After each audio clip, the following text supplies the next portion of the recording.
Hello guys, આજે આપણે એક નવો વિડીયો બનાવવા જઈ રહ્યા છે. તમારું મારી ચેનલમાં સ્વાગત છે. આપણે એક વિડીયો બનાવીએ છીએ જેનું નામ છે ચોકલેટ લાવા મફિન્સ.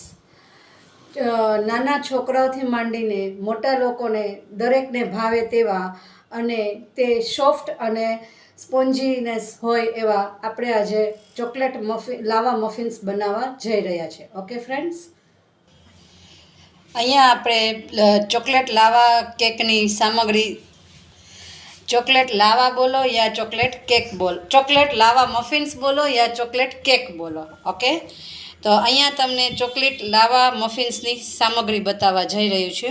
જેમાં 1 વાટકી આપણે મેંદો લઈએ છીએ, એની અડધી વાટકી આપણે તેલ, અડધી વાટકી દૂધ, 1 વાટકી આપણે પાવડર શુગર અને 4 ચમચી ચોકલેટ પાવડર, 1 ચમચી વેનીલા એસેન્સ અને આપણે ઉપરથી ચોકલેટ લાવા કરવા માટે થઈને ચોકલેટ્સ અને ગાર્નિશિંગ માટે ચોકલેટ સિરપ.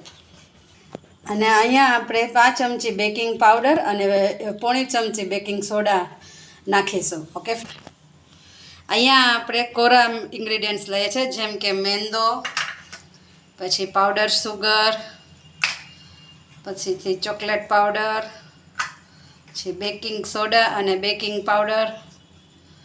હવે આ બધાને આપણે ચાળણીથી ચાળી લેશું. ઓકે ફ્રેન્ડ્સ, અહીંયા આપણે આ બધા પાવડર ચાળી લીધા છે.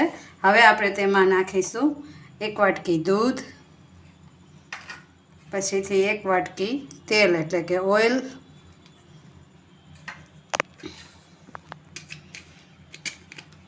પછી આપણે 1 ચમચી વેનીલા એસેન્સ નાખીશું.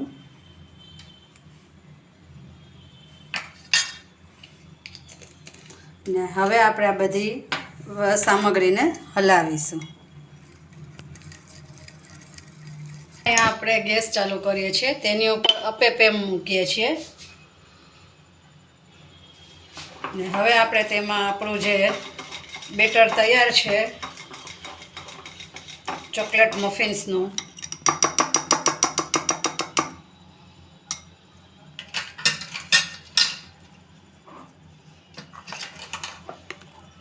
મેં અપે પેનમાં ઘીથી ગ્રીસ કરી લીધું છે. અને હવે આપણે અહીંયા આપણું ચોકલેટ મફિન્સનું જે બેટર તૈયાર છે એની કન્સિસ્ટન્સી તમે જોઈ શકો છો કે આ રીતે રિબનની જેમ પડે તેવું આપણે આ બેટર રાખ્યું છે. અને હવે આપણે તેને અપે પેનમાં નાખીશું, પોર કરીશું.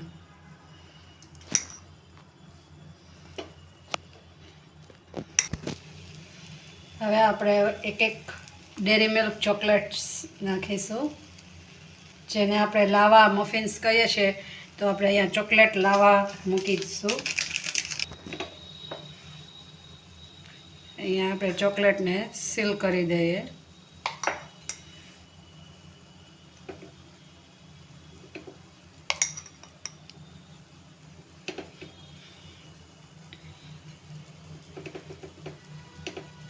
ઓકે, તો હવે આપણે 5 મિનિટ માટે અપેને રાખશું, જેથી કરીને તે આપણા રેડી થઈ જાય. ઓકે ફ્રેન્ડ્સ, સર્વિંગ પ્લેટ લઈએ છીએ. હવે આપણે તેમાં આપણા ચોકલેટ લાવા તમે જોઈ શકો છો કે રેડી થઈ ગયા છે. ચોકલેટ મફિન્સ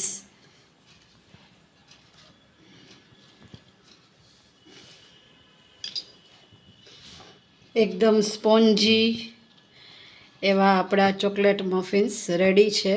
ઓકે ફ્રેન્ડ્સ, તો અહીંયા આપણે હવે તેની ઉપર ચોકલેટ સોસથી ગાર્નિશિંગ કરીશું.